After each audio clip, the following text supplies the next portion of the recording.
Ahoy there! Captain Benzie here, coming at you with another video for Eve Echoes. Easter is just around the corner, and today is March the 31st, which means the hunt is on.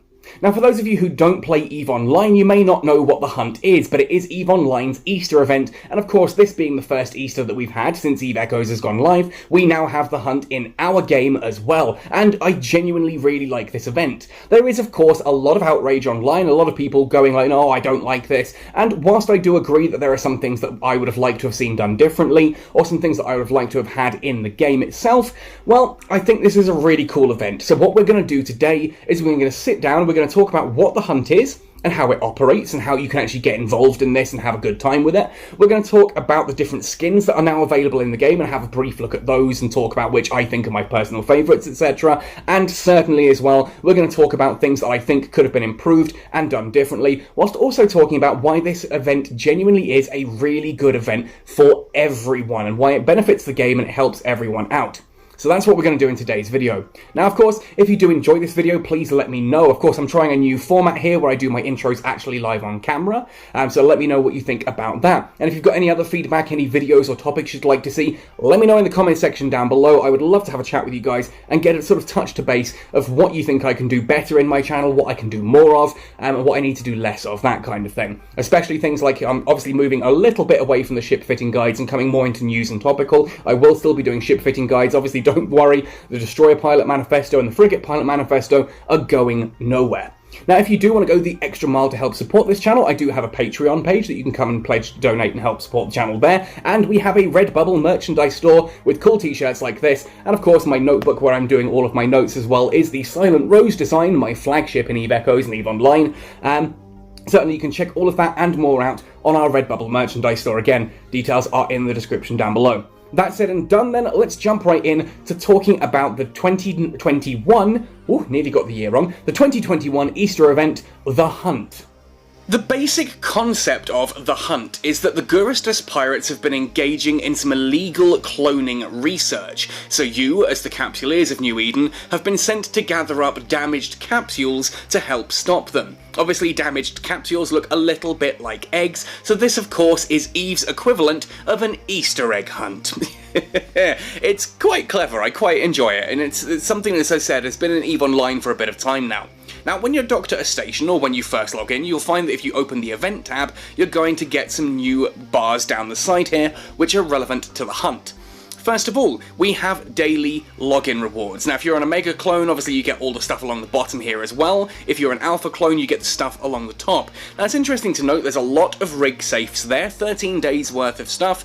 A lot of these are rig safes, plus you're getting 20,000 skill points that you wouldn't have been getting otherwise. Of course, that's in addition to the usual monthly daily login rewards as well, which will of course start back up again tomorrow.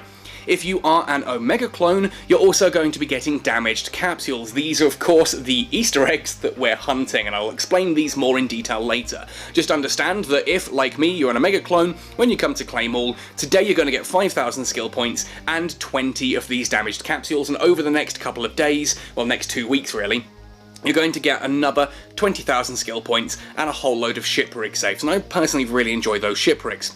Now, the concept of the hunt itself, ultimately, what this is kind of, it's a battle pass. Think of it as it's a battle pass like in almost any other game ever. And you have two tracks, you have the free track, and you have a paid track. And this is what is absolutely outraging Reddit at the moment. How dare the developers ask us to pay for something that is completely optional? Now, I know I'm sounding fairly flippant there, but I'm getting pretty sick of Reddit being the sky is falling on literally everything that happens in this game.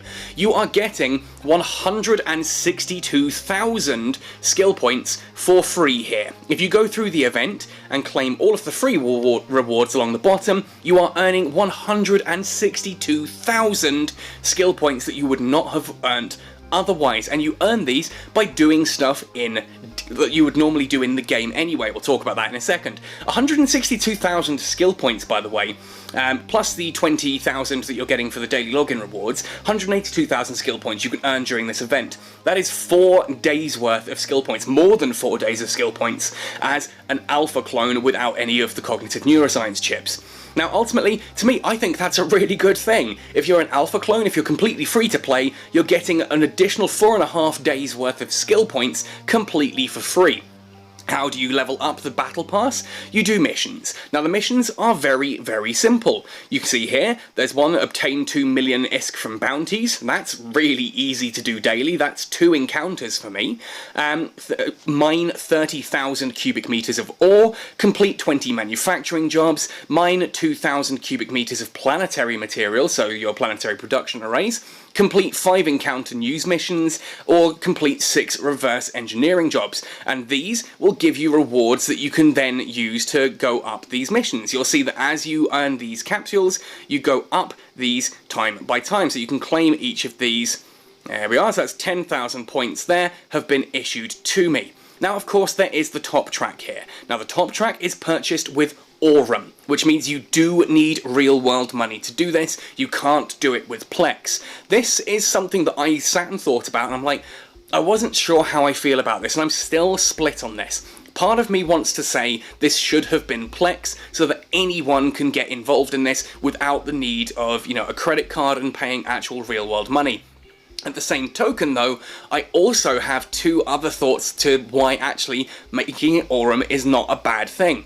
This is completely optional, so getting someone to spend 125 Aurum, $5 to get the additional stuff on this event, if they want it, well, that's entirely up to them. $5 really isn't all that much if you want the additional skill points, etc. there. Obviously, the 249 Aurum version here, that's less than $10 worth. That gives you 5 levels free to start with, just in case you're not sure you're going to make it all the way to the end. You can pay a little bit more to boost yourself up. This stuff is common with battle passes.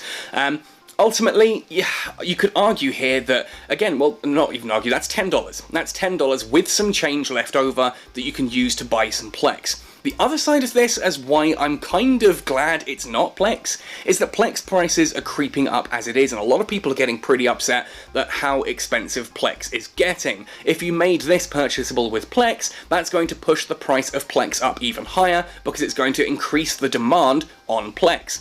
So, by making it Aurum, you keep Plex at a stable price, and the developers do get a bit more money. And please, for the love of goodness, remember, the developers do need money, and you can sit there and call this a cash grab. Oh, are they not getting enough already from, like, Combo Omega and things like that? Well, maybe not. And the more that they get, the more profitable this game looks to the netties higher-ups. And if it looks profitable to the netties higher-ups, then they add more content, they put more resources into the game, and give us more content. That can only be a good thing. It benefits all of us. So there's a part of me that would have liked it to have been Plex, but I can also see that there are benefits to it being Aurum.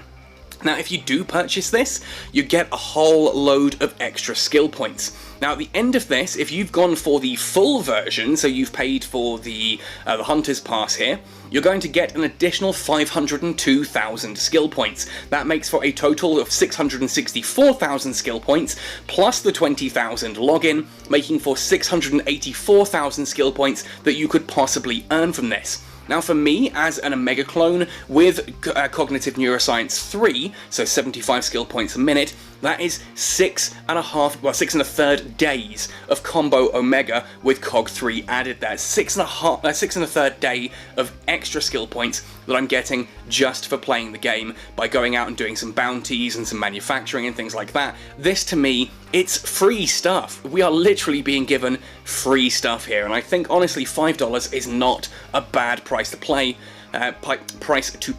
for something that is completely optional. And if you do make it all the way to level 30 as well, we also have this beautiful Caldari State Elite skin for the capsule. So if I open up the capsules page here, obviously we've seen things like the fireworks and the gramophone before, but now you get the Caldari State Elite one. It's fairly subtle, and it's one of those things that no one else is really going to see, but it's nice that obviously this is a ship that everyone is going to be able to fly, and quite frankly, if you're as much of a Caldari fanboy as I am a Minmatar fanboy, that's a really cool little skin. As I said, it's fairly subtle, but I do quite like that blue metallic sheen to it.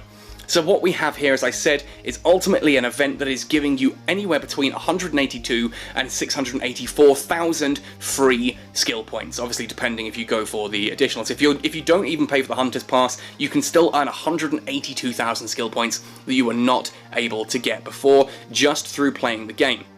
Now, beyond this as well, there are skins in this event, and I am a big fan of skins. You can find these obviously in the store, under holiday items, and most of these are battle cruisers and larger. There are no frigates or destroyers, which I find mildly disappointing. There's also no faction ships in here, which again, I kind of, I'd like to have seen some industrial ships, some faction ships, and some frigates and destroyers in here, especially some of the frigates and destroyers that don't get much love in the way of skins. But these things look absolutely amazing. I really like these. These are the Dawn skins. And of course you can buy these as packs. You've got the Hurricane Prototype, the Hurricane, and the Hurricane Logistics all there. Now the Silent Rose obviously is a metallic purple currently. It's using the Rose Thorn skin. This is just stunning. I'm seriously tempted to see if I can't grab one of these.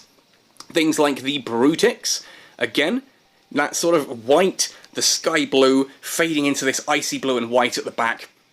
These are just really pretty skins. I'm really impressed with them. The Stabber, I showed this to my wife this morning. Blue's her favourite colour and she loves the Stabber. It's her favourite combat ship. Just, it's a really cool looking skin. The Cyclone, again I think this does it really well. The sort of the black solar panels and LiDAR arrays there at the front, going through that rich blue down to the white at the back. The Vexor, this just, that looks amazing. I love how the Vexor looks in this skin. To me, that is probably one of the best skins on the Vexor. And the fact that we can do the Navy issue thing and cover up the fact that, again, it would normally have camo on it, I think is really, really cool. And that's just a really pretty ship. The Ferox, again, looks really cool. I like the white detailing here on the very front of the ship and on the flags at the side there. Very cool. The Myrmidon. This gets a nice sort of dark blue at the back here as well, this sort of metallic sheen, along with the sky blue and the white detailing, and it's so pretty. We then have the Caracal. This one is probably the most disappointing for me. I think the white at the front there just kind of, it looks a little bit weird on the nose. Still a really pretty skin. I'm not going to lie about that. I still think that's a really cool skin, and it's great that it comes in a pack with all 4 variants of the Caracal. So if you are a Caracal fan, you have all 4, and if you upgrade from the trainer into the Caracal or the Caracal into the Caracal Navy issue, you can take the skin with you, and I really like that NetEase have been doing that. Again, I would have liked to have seen these also available separate. I think it would be nice to have the ability to just buy the Omen Navy issue rather than having to pay a little bit extra to also get the Sniper, Omen, and Omen Trainer. That is a critique I have of how these skins have worked. I think having them in the packs is fantastic, but I would like to see them purchasable individually as well. Like, rather than 653, which is a 30% reduction apparently on buying both of them separately, I would still like to be able to pay the, 500 or whatever it would be of just the one of them, if all I'm going to fly is a Megatron and I don't want the Megatron Striker. Very cool looking skin there. I think all of these actually have come out looking really nice, and I like the helm here on the Harbinger, the sort of the fore of the ship there. Looks really, really cool. That sort of like digital striping down the back, reminiscent of something out of Tron, which is just really cool. The Prophecy, I showed this to my wife this morning and I said, oh look, the golden turkey has changed, and she said, yeah, it actually looks like a hawk now, which is a really cool change. I would rather be flying a hawk than flying a turkey. But there we are. The fact is that it hides as well quite nicely the fact that it's an Amar ship. You can totally pretend it's Caldari. Shield tank your Prophecy, sit at range and pretend you're Caldari with the Prophecy Dawn skin. The Drake. Again, this one is really quite cool. I like that subtle fading at the back and the fact that the engine outlets in the back have that ring of white to it. The Apocalypse Dawn skin.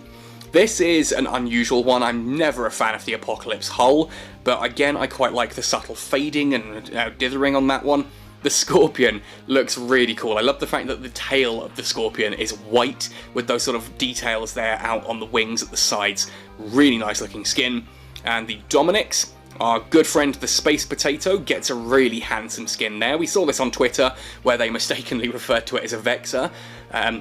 Yeah, sorry guys, that was definitely a Dominix, but there we go. The Typhoon. This actually does compete with the Typhoon Fire skin. I've joked before that nothing will beat a ship, a skin, as long as that ship has the Fire skin. The Fire is always going to be the best one. Here, actually, I think the Dawn does come very, very close. That's a seriously cool skin.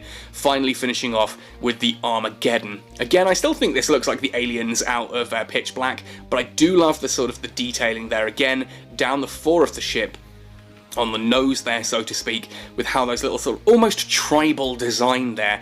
Really cool, plus the detailing toward the back. Again, this looks almost like something out of Tron, proper sci-fi futuristic ship skins there, and I just love these. They're a little bit more expensive than perhaps I would like. As I said, I would like to see these split up.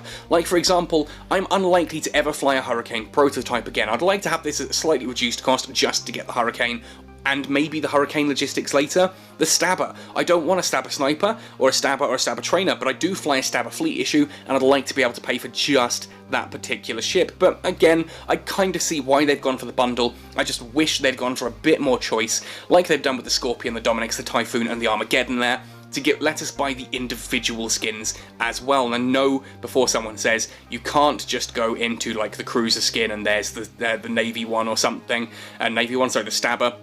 If you go into the battle cruisers here, you can see that none of those skins are available separately down here. They are purely in the holiday items there. And I'm kind of a little bit bitter, as I said, that there are no frigates or destroyers in there as well. I'd have loved to have seen some cool frigate skins or destroyer skins in this colour as well. I think a Thrasher Fleet issue in this would just look amazing. But again, maybe that's just me. Let me know which of these is your favourite in the comment section below, and we'll see, see what people are thinking of these as well.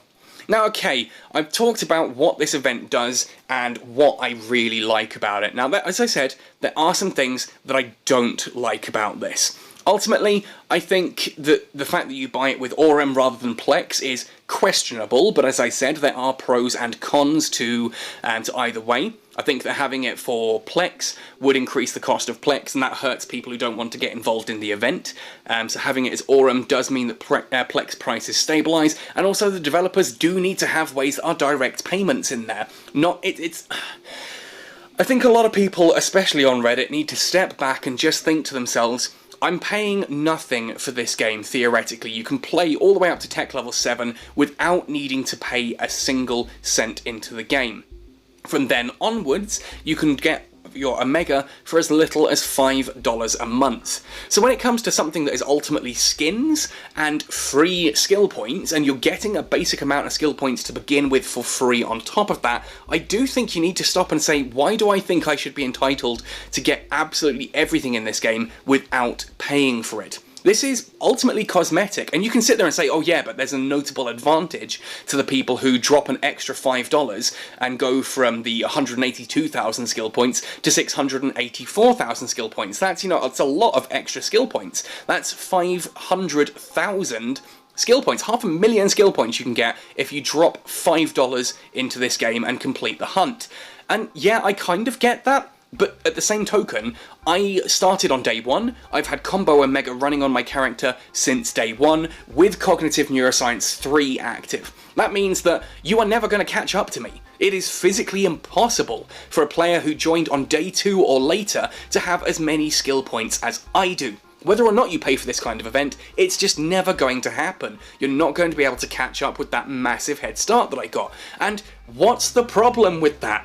If I play Final Fantasy XIV online, or if I play World of Warcraft, or any other MMO, then if I start on, I'm a level 10 character, of course I'm weaker than the guys who are at level 80. Like, that's just a part of how MMOs work.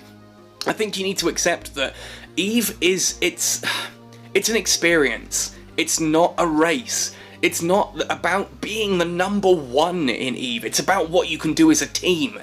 What your alliance can do is more important than what you can do. Because all you can do, basically, solo, is maybe some tier 10 storyline missions and Dead Space anomalies and things like that. And whilst that's really cool, it doesn't impact the game all that much. And if all you're doing is grinding encounters over and over and over again, you're going to miss out on all the fun. Joining an alliance, starting wars, discovering things like how intumescent belts work. This is one of the things I love about being in Void, and I know you guys are like, oh, it's another propaganda video. No, it's not. I just really enjoy Void. I've seen a lot of alliances. Heck, we were in other alliances. And just the way Void does things, it's so inclusive. It's all about working together to achieve something greater than any one pilot can. So when you start to look at EVE like that, you start to realise that your total skill point count doesn't actually matter. And yeah, any game, someone who joins 10 weeks before you do is going to have a notable advantage over you. That's how these things work. Ultimately, once we all hit tech level 10, then yeah, we start to plateau out. But work out how many skill points there are actually available in the entire game, like how much it'll take to train every single skill to Expert 5, and then tell me if anyone is going to reach that before they quit this game, because it's a massive amount of skills. And so the idea is that, like for me, I have nothing in manufacturing or industry. My main character here, if I just show you, there is nothing on the right-hand side here. Industrial technology, social sciences, applied science, and natural science, other than biology here for the cognitive neuroscience. I don't have any skills there. So I've put all of mine into combat, mainly frigates and destroyers, but there are going to be people who are therefore better than me at battle cruisers, or battleships, or manufacturing, or this kind of thing, and that's what EVE's about. So yes, you're not going to get the full amount of skill points here without paying, but even if you don't pay, you can still earn 182,000 skill points that you were not getting before. Anyway, I said I was going to talk about things I didn't like about this, and I've ended up defending it for another 5 minutes. Ultimately, what I don't like here is that there's no special anomalies. Again, I would have loved to have seen something out in like low-sec and null-sec, things like we had in the Crimson Harvest, these cool little events that you could run out into, these combat anomalies that are going to give you those additional capsules, damaged capsules. Meaning that you can get them through the missions here. Obviously doing these things are going to give you damaged capsules anyway, but also giving you the opportunity to go out and grind these special anomalies in PvP enabled areas would be really cool. Having like a Guristas Pirates research site at various different difficulty tiers that is public, that anyone can jump into, and when as you are destroying those ships, every ship you destroy has a chance to drop, say, one of these capsules. Meaning if you can clear the whole thing, then you're going to be able to get a whole load of these additional capsules, whereas you then have someone who can jump in, see that there's someone else in there, you get a little bit of PvP, and whoever wins gets to keep doing the anomaly, and that's a really cool thing. And I really think I would have liked to have seen something like that. And I get that that then means that, hang on, you've got a whole load of these points that you can upgrade at a time. Like you can see that there's 20 of these capsules required per level, and you get anywhere between 2 and 4 for doing these missions. Plus, of course, you get the daily login rewards as well if you have Omega. Plus, there is, at the bottom here, a weekly point limit, which will reset. That's to stop you grinding it all out on day 1, which kind of makes sense, you know? Again, a lot of battle passes have this kind of thing. They have missions that you do, and those missions don't reset. So I think it's important that, you know, we look at this for what it is, but I do think there could have been more done. I do think we could have had some really cool anomalies that people could go into and grind those extra capsules out of there, and I do think that perhaps some of the skins should have been available individually. I do think we should have had some frigate and destroyer skins, and I do also think that perhaps at the end of certain of those encounters there is a crate that would give you one of these random skins. That to me would be really cool. I kind of miss that. I think that we've got a lot of really cool stuff here. You're getting, as I said, anywhere between 182 and 684,000 free skill points, but you're not going to be able to get any of the skins for free, other than the capsule one. You can't buy any of these bundled skins individually, which is a problem, and there's no real reason to do anything different than you normally would. All of the stuff that you're required to do for the missions here on the Hunter's Pass, when it loads, there we are, is stuff that you're probably doing anyway. Bounties, news missions, reverse engineering, planetary production, manufacturing, and mining. It's stuff that you're going to be doing on the down low anyway, on the daily. This is stuff that most of us are doing standardly, sorry, so there's nothing here that anyone is really going to be doing differently during the hunt. And I would have liked to have seen perhaps just something added that got you to push and try new things. I mean, that said, yeah, I'm now also going to jump into a mining ship today and grab myself 30,000 cubic meters of ore, just to get that one done. I'm probably just going to make some basic rigs, some level 1 rigs or something to do some manufacturing jobs. And certainly I'll, do maybe some reverse engineering and that on characters that I normally wouldn't. But I don't know, it's not really all that inspiring. I think there's a lot of cool stuff here, but I think there could have been more that was just that little bit more exciting. It's nice to get a whole load of free skill points, it's nice to have some limited availability skins, it's nice to be able to get a capsule skin at the end of all of this, but there's nothing that's really got me going, oh oh, I really want to try that, I really want to do this. Whereas like the Crimson Harvest, I loved doing those encounters. They were difficult, they were open to PvP, they were so much fun. But hey, that's just my thoughts and my opinions. This is the internet, it's still 2021, and it's still the internet. These are just my opinions, and I'm allowed to have these opinions, and you're allowed to disagree. If you're nice and talk to me friendly in the comment section, I'll engage in discussion. If you want to scream and shout at me and start swearing and calling me a dumbass, etc., you're just going to get, like, muted from the channel. So, I'd love to hear your thoughts, but please try and keep it civil. Treat each other with respect, guys. This is just an event in a game. You don't have to take part in it, and if you do, you don't have to pay for it. You're still getting free stuff that you were not getting before, and that's a point I think a lot of people need to stop and just go, you know what, fair point. I'm getting stuff that I didn't have before, and that's cool. Anyway, folks, let me know your thoughts and opinions in the comment section down below. Thank you for listening to this ranty one right the way to the end. Happy sailing, and see you in New Eden.